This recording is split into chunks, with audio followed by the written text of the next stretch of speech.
Welcome to Alma Tales Lab, where lying wives and sneaky girlfriends finally get exposed. From girls' trips that never happened to coworkers who are a little too friendly, we break down every red flag, messy receipt, and suspicious text with humor, shock, and just a little bit of petty. Expect wild stories, dramatic reactions, and satisfying karma as the truth comes crashing through the door. If you love relationship tea, plot twists, and seeing players get played, this channel is your new home. Every single chaotic, jaw-dropping, binge-worthy episode. Hit subscribe and never miss a fresh dose of exposed cheating. Don't forget to check our previous stories. Let's get into it. The cruelest thing my wife ever did was mock me as just the broke one in front of her boss at a fancy dinner. Then smile like my humiliation was the price of sitting at her table. Here's how it happened. My name is Kendrick Vaughn, 36, black, raised in Detroit, and living in Chicago now. The kind of man who believes love is something you prove with consistency.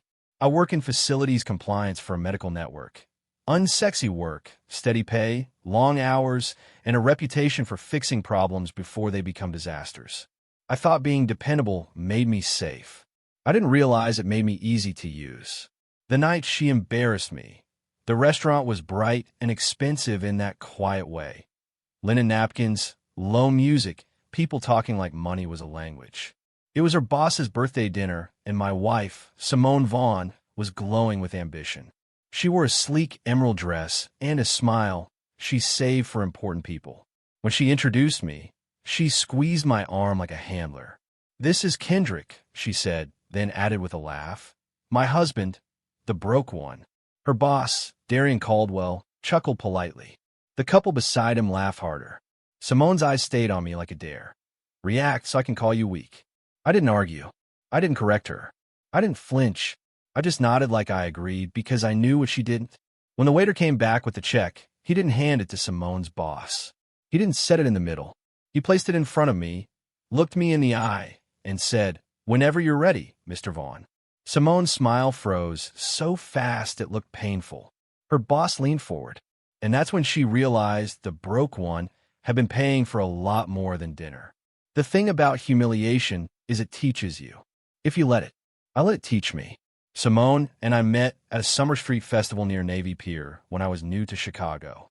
She was magnetic, smart, stylish, quick with jokes. She danced to the band like she didn't care who was watching, then pulled me in like I belonged there. Our first date was deep dish and a walk along the lakefront. She teased me for reading restaurant reviews like I was conducting an audit. I teased her for ordering drinks with names longer than a lease agreement. When she laughed, she touched my wrist like it was natural. When she kissed me goodnight, she whispered, "You feel safe." I thought that was a compliment. I didn't realize it was a category. I'm not a flashy man. I like quiet mornings, clean budgets, and the kind of love you can count on. Simone was the opposite, in the best ways at first. She brought color into my life. Impromptu concerts, new restaurants, outfits that made heads turn. When she moved into my place in Bronzeville, we made our own rituals. Sunday mornings were pancakes and old R&B. She'd sit on the counter in a satin robe, tapping her acrylic nails against her mug like a metronome while I flipped pancakes and pretended to be offended by her chef critiques. We had jokes. We had romance. We had that feeling of being a team until we didn't. The disrespect started quietly after we got married. Simone got promoted at her marketing firm downtown, and suddenly everything became about appearances. She started correcting the way I dressed, the way I spoke, even the way I laughed. At dinners with her coworkers, she'd cut me off mid-sentence and finish my thought like I was slow. If I asked a question she didn't like, she'd pinch my arm under the table and smile through her teeth. Then, later, she'd blame me for being socially clumsy. When I told her it hurt, she shrugged and said, "You're too sensitive. Men don't get sensitive." She never apologized, not once. There were still romantic moments, which is what kept me confused. She could be sweet when she wanted something, like warmth was a button she pressed. She'd kiss my cheek and say, "My steady man," then ask if I could cover a small bill she forgot. She'd climb into my lap and whisper plans for a weekend trip, then hand me the booking link like I was the wallet. Once, she surprised me with tickets to a comedy show in the Loop, and we laughed so hard my face hurt. On the way home, she leaned her head on my shoulder and said, "I love how you take care of things." I didn't hear the warning in that sentence until later. The humiliations became routine. Simone started calling me budget boy in front of her friends like it was cute. If I hesitated at a pricey menu, she'd laugh and say, "Don't worry, Kendrick will figure it out. He's good at stretching pennies." Her friends would giggle, and I'd smile like it was nothing. The funny part is I wasn't broke. I just wasn't reckless. I paid our rent early, our insurance on time, and I kept savings because life happens. Simone hated that. She wanted my discipline to feel like poverty because it made her feel superior. If you can shame someone for being careful, you can pressure them into being careless for you. The worst humiliation was financial. Simone convinced me to combine accounts for transparency, then started spending like we were famous. She bought handbags, salon packages, and weekend brunches with friends I barely knew. When I raised concerns, she'd tilt her head and say, "Are you controlling me?" Like budgeting was abuse. She'd say, "My boss's wife doesn't check prices," as if comparison was a marriage vow. Meanwhile, I was the one waking up early to pick up overtime shifts. I'd come home tired, and she'd be on the couch scrolling, asking, "What's for dinner?" like I was her employee. My love language was acts of service, and Simone turned it into a leash. I'd cook, clean, pay, fix, plan. She'd criticize, mock, and demand. One night, I surprised her with roses and a handwritten note. She read it, smiled, posted it online, and then asked me to pick up her dry cleaning. That was Simone, public sweetness, private entitlement. She loved the image of being cherished more than she loved me. And she had a talent for humiliation that felt casual, like she was just being honest. If I forgot to buy oat milk, she'd say, "See, this is why I need a real man." Then she'd laugh like it was a joke, and I'd feel my stomach sink. Her boss, Darian Caldwell, became the center of her world. Darian was successful, polished, and always talking about high standards. Simone started bringing his name into our home like it was scripture.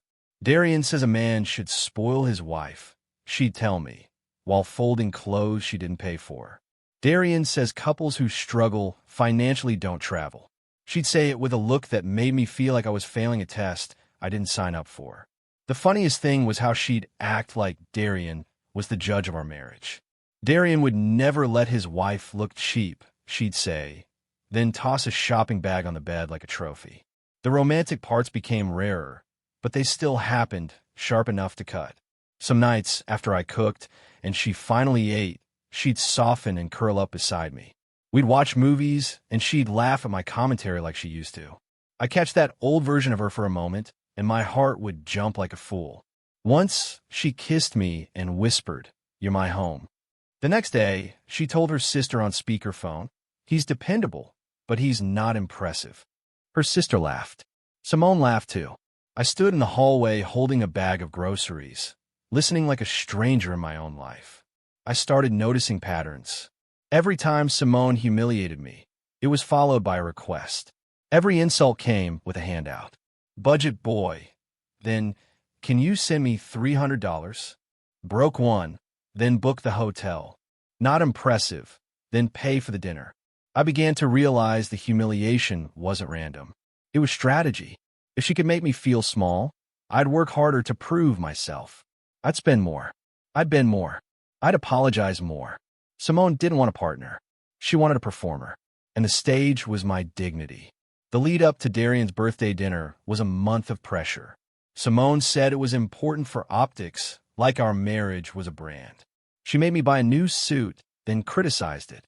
She told me to speak less and smile more. She practiced introductions in the mirror like she was preparing for court. The night of the dinner, she adjusted my collar and said, "Please don't embarrass me." I joked, trying to keep it light. I thought I was the broke one. I can't afford embarrassment. She didn't laugh. She just stared and said, "Don't do that." That's when I knew she wasn't bringing me as a husband. She was bringing me as a prop. At the restaurant in River North, Simone transformed into her public self, charming, warm, glowing. She laughed at Darian's jokes like they were genius. She touched his arm when she spoke, just enough to signal closeness. When I talked, she looked away. When I stayed quiet, she acted relieved. Then she did it. The line, the smirk, the laugh. "This is Kendrick, my husband, the broke one." The table laughed. I felt heat crawl up my neck, but I kept my face calm. Simone watched me like she wanted me to snap. I didn't give her that. I took a sip of water and let the moment sit, heavy and silent, like a bill coming due. The waiter returned with the check, and the universe did something neat. He placed it in front of me and said, "Whenever you're ready, Mr. Vaughn." Simone's eyes flicked to the check like she expected it to burst into flames. Darian leaned in, curious. Simone tried to recover with a laugh. "Oh, he just likes to do that," she said, waving a hand. The waiter shook his head politely. "It's under Mr. Vaughn's reservation," he said, "and the card on file is his." Darian's eyebrows lifted. Simone's smile stiffened. That one sentence did what my arguments never could. It made my role visible. I didn't celebrate. I didn't gloat. I simply opened the check folder and signed a receipt calmly. My name looked clean and bold on paper. Simone's friend across the table stared like she'd just learned I could read. Darian nodded slowly, reassessing. Simone's face tightened, and I saw something ugly there. Anger, not embarrassment. She wasn't ashamed of mocking me. She was angry that the power dynamic slipped in front of people she cared about. On the ride home, she didn't apologize.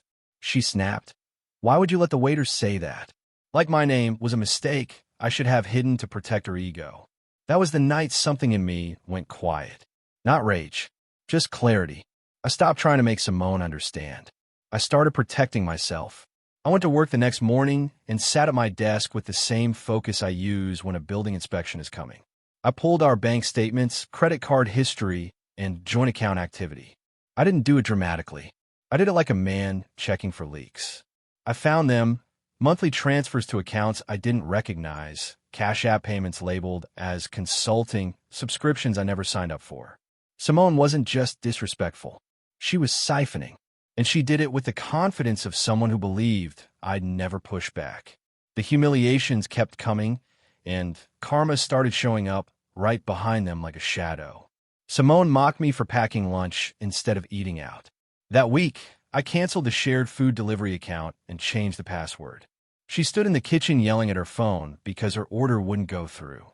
She called me controlling. I looked at her and said, "No, I'm budgeting." She mocked me for driving an older car. That same week, I removed her access to the car insurance app and stopped paying for her expensive add-ons. She didn't feel bad. She got mad. But each humiliation started costing her more than it cost me. I also got smart about romance because I wasn't going to let bitterness make me a colder man.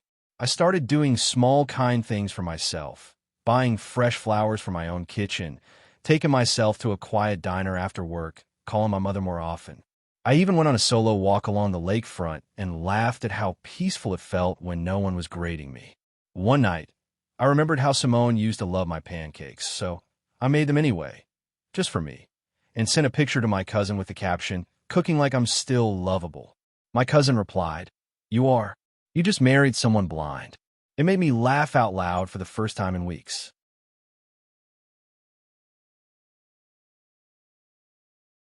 Simone tried to humiliate me into compliance again by involving her family. At her mother's house on the south side, she said loudly, "Kendrick is stressed because money is tight," like she was announcing a weather report. Her mother looked at me with pity. Simone's aunt joked, "A man should provide, baby." Everyone laughed like it was normal. I smiled politely and ate my food, but inside I decided something. Nobody gets to shame me with my own labor. The next day, I opened a separate account in my name only and moved my direct deposit. Quiet, clean, no argument, just action. Simone noticed the shift quickly. She started asking questions disguised as jokes. "Why are you acting like you're the CEO of your little paycheck?" she said one night, tapping her nails on the counter. I kept my voice calm. "Because I am," I replied. She rolled her eyes. "Whatever," she said, then went back to scrolling. She didn't realize what was happening. She thought she could outweight me, outtalk me, outshame me. That's what she always did. But I wasn't debating anymore. I was exiting with dignity.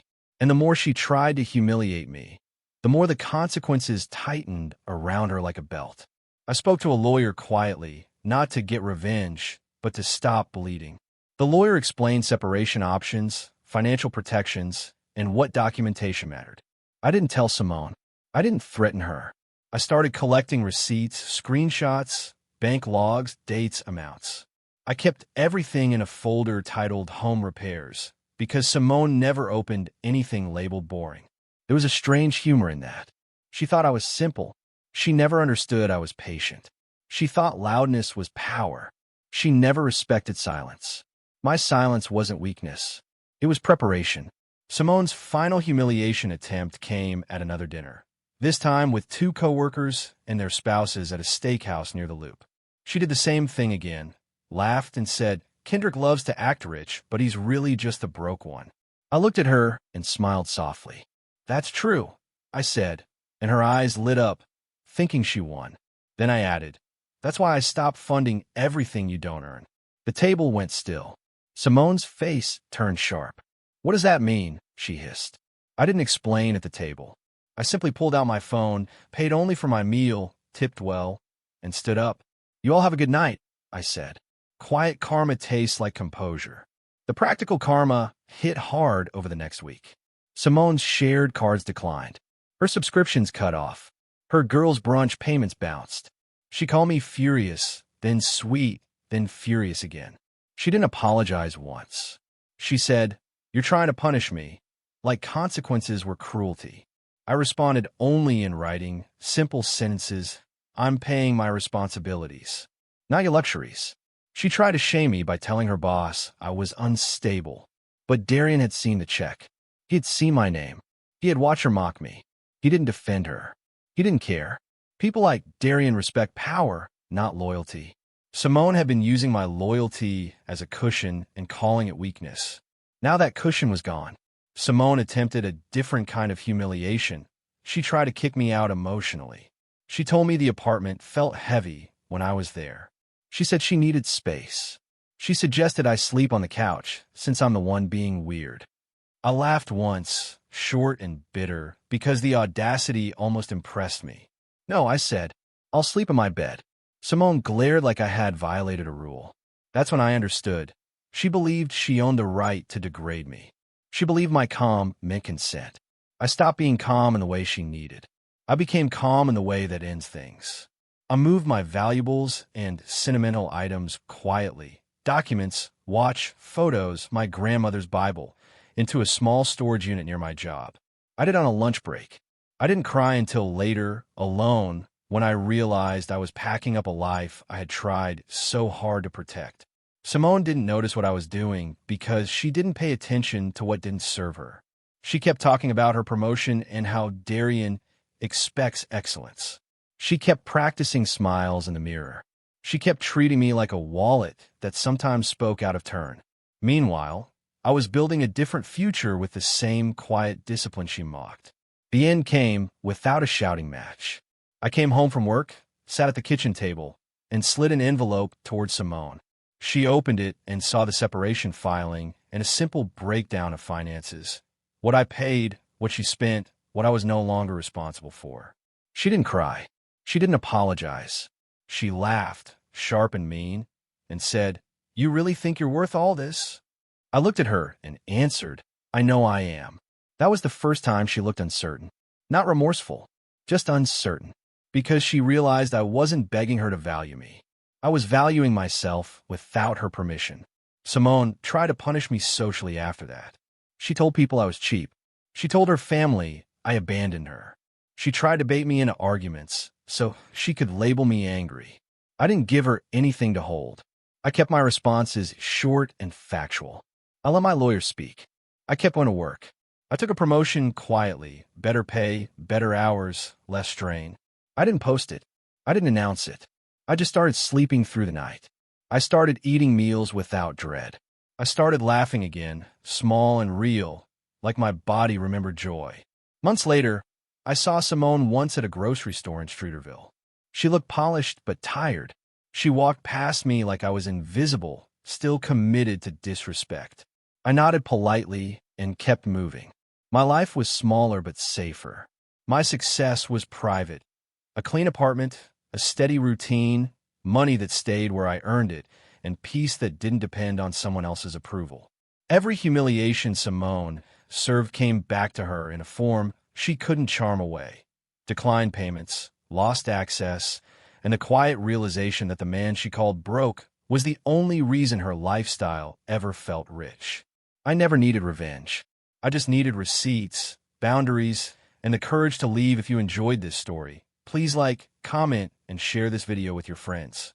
Subscribe and turn on the notification bell so you never miss a powerful story drop.